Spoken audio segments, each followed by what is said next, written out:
Jean-Tanguy Apoadou, fondateur du Salon africain du football, officier dans l'ordre du mérite sportif ivoirien.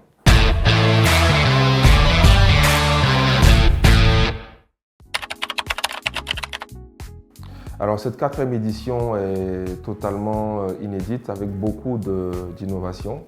Nous allons déjà toucher un thème beaucoup plus englobant au niveau du sport, donc parler de l'industrie sportive en général et de la manière dont on peut la professionnaliser et la structurer pour qu'elle puisse avoir véritablement l'impact souhaité, parce que l'industrie sportive est une économie comme toutes les autres, et comment est-ce qu'on la met en valeur, comment est-ce qu'on en tire profit et comment est-ce qu'elle sert au pays, que ce soit en termes d'apport sur le PIB, d'absorption des emplois pour la jeunesse, de création de richesses et de valeur. C'est tous ces points que nous allons donc aborder à l'occasion de cette 4e édition. Oui, ce thème justement parce que l'Afrique est à la croisée des chemins au niveau donc du développement de son sport. J'aime à le dire, l'Afrique a peut-être, je dis peut-être, loupé le tournant des autres industries. Pour le sport, on a une réelle opportunité avec tous les leviers en main pour pouvoir justement capitaliser sur cette industrie-là, la développer, parce qu'encore une fois, on a la matière première, on a tout ce qu'il faut pour que cette industrie se développe. Donc il était pour nous important de pouvoir expliquer, discuter de comment est-ce qu'on la structure pour qu'elle serve à nos pays, pour qu'elle serve à la jeunesse et qu'elle soit un véritable levier de performance économique dans nos nations. Alors, on aura à l'occasion de ce 4e Salon africain du football 4 axes majeurs. Le premier axe, c'est l'axe scientifique, avec donc les panels, les conférences qui vont en tout cas voir se mettre en exergue de panélistes de haut niveau qui viennent d'un peu partout, donc pour justement pousser la réflexion sur les sujets importants pour l'industrie du sport en Afrique. Le deuxième axe, c'est l'axe business, avec tout ce qui est réseautage et networking. Le troisième axe, c'est l'axe purement sportif. Après avoir réfléchi, après avoir réseauté, on se retrouve sur le terrain avec un tournoi des académies, avec 4 académies qui nous viennent donc de la Côte d'Ivoire et une académie qui vient du Bénin. Et donc nous allons faire un mini tournoi de détection. Et à cet effet, il y a des clubs qui arrivent, tels que le club de DC United qui vient des États-Unis, avec sa section féminine qui est DC Power, et une des plus grandes académies des États-Unis qui est dirigée par un Ivoiro-américain qui s'appelle Rosa Legend Academy.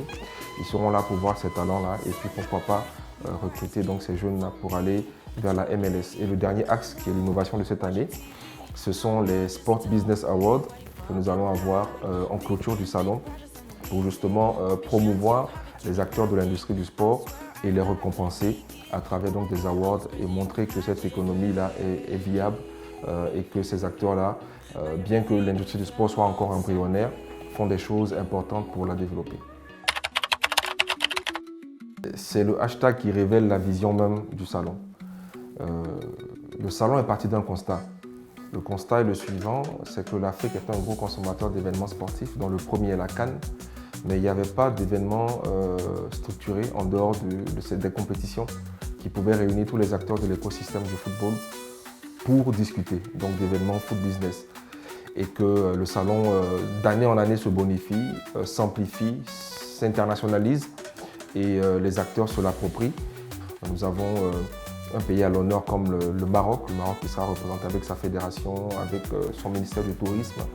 Nous avons invité également le Gabon. Nous recevons le ministre des Sports de la RDC, le ministre des Sports du Gabon, notre ministre des Sports ici en Côte d'Ivoire et bien d'autres. Voilà, des gens qui viennent de partout, des États-Unis, de l'Afrique, de la France, beaucoup d'entités sportives. Et donc le retour, le feedback qu'on a nous réconforte dans ce qu'on a fait et on avait vraiment voulu que ça existe, c'est pour ça que ça existait.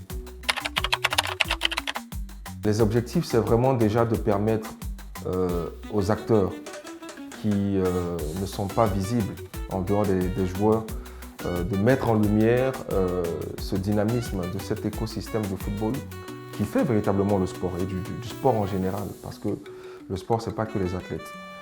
Deuxième des choses, c'est la promotion justement des acteurs qui font l'industrie du sport. Mettre en lumière ces personnes-là, mettre en lumière le potentiel de l'industrie du sport et permettre aux gens de s'y intéresser. Aujourd'hui, il faut que le sport soit une matière qu'on étudie à l'école, que dans les cursus scolaires et universitaires, on ait des disciplines mais vraiment pointues en management du sport, en marketing sportif et tout ce qui peut permettre au sport aujourd'hui de nourrir son homme. Donc ça, c'était un des objectifs. Troisième objectif, c'était la promotion aussi des talents locaux. Comment est-ce que, après avoir structuré cet environnement-là, ceux qui exercent puissent en tirer profit. Et les premiers, ce sont les athlètes.